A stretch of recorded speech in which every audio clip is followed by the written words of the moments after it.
This shooting in Pittsburgh, put this in perspective. It comes amid what the Anti-Defamation League says is a record rise in anti-Semitic attacks and harassment across the country. I want to bring in the CEO and National Director of the Anti-Defamation League, Jonathan Greenblatt. Jonathan, Saturday morning, when you first heard these reports, what went through your mind? Well, so I was in synagogue, and I have my phone with me, but I'm not looking at it, of course, and it was buzzing and buzzing and buzzing, and I still don't look at it. When I walked out of synagogue, I opened it up, and I couldn't believe what I read. And I will tell you, as the head of the ADL, the thing that keeps me up at night has been, since in the 3 years since I took the job, the worry that I would wake up one morning and I would read about an incident in Europe, in Paris, or Belgium, or Sweden, where I would see a synagogue was attacked. And I would ask myself, had I done enough to protect those people? There are armed guards. There are men in uniforms with semi-automatic weapons in front of these synagogues and schools, and I've seen them. And I used to work at the White House, and I'm used to a security cordon. And I used to go through Secret Service every day to get into the West Wing. And the things I've seen there, have made my heart sink.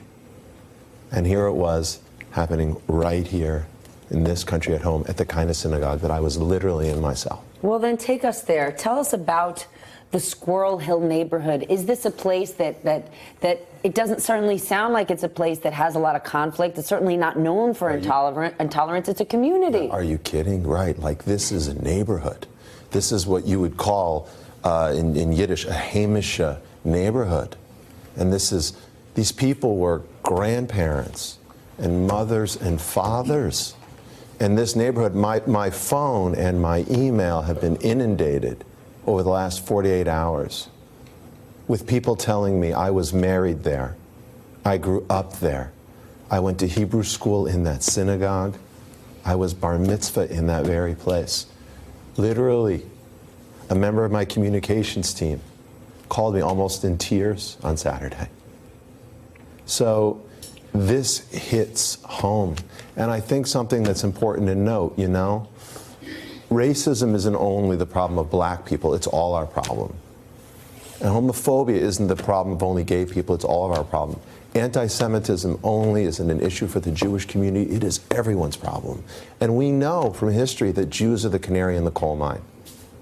Then where is this coming from? The ADL has a statistic that there has been a 57% spike in anti-Semitic incidents since 2017. Where is this coming from?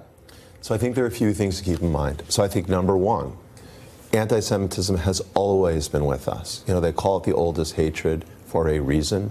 Jews have been, as a minority, living in other societies, Jews have been targeted and persecuted and victimized over the ages.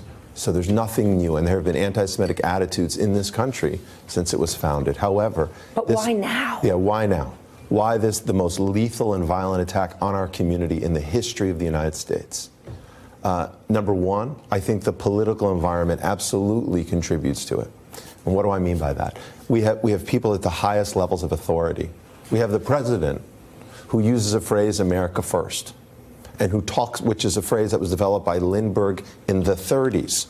Yes, but he can make the argument, Jews are Americans too, we're all Americans. Well, we all are Americans, but when you go on about conspiracy theories that literally leap off the pages of white supremacist playbooks about George Soros, and when you talk about globalists, another phrase used by right-wing extremists, we just have to acknowledge that in this charged environment, there's a reason why David Duke and Richard Spencer feel like they have a license to operate. Then why isn't it getting acknowledged? We watch our president talk badly about globalists, the media, international banks, and we know what that's code for.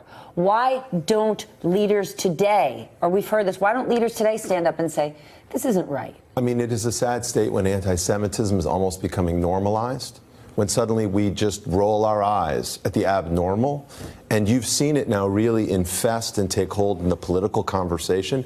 And look, we've been calling out candidate Trump and President Trump again and again. But I need to say something else as well. So this issue is bigger than any one person, right? So the president has a role to play. He has the biggest megaphone. But make no mistake, people in all positions of authority.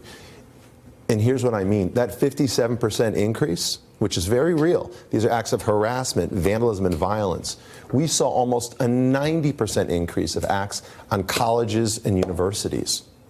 And oftentimes we see anti-Semitism on campuses, and university presidents are slow to call it out. And we saw almost a doubling of anti-Semitic abuse and bullying and harassment at K through 12 schools. Literally 94% year on year. And too often, principals and even parents roll their eyes and say kids will be kids. So I would suggest that everybody has a responsibility. Everybody has a position who has a position of influence to interrupt anti-Semitism when it happens. Take it as deadly seriously as we saw the consequences can be this past weekend. Thank you so much. Please, I hope everyone's listening to that. Hey there, I'm Chris Hayes from MSNBC. Thanks for watching MSNBC on YouTube. If you want to keep up to date with the videos we're putting out, you can click subscribe just below me or click over on this list to see lots of other great videos.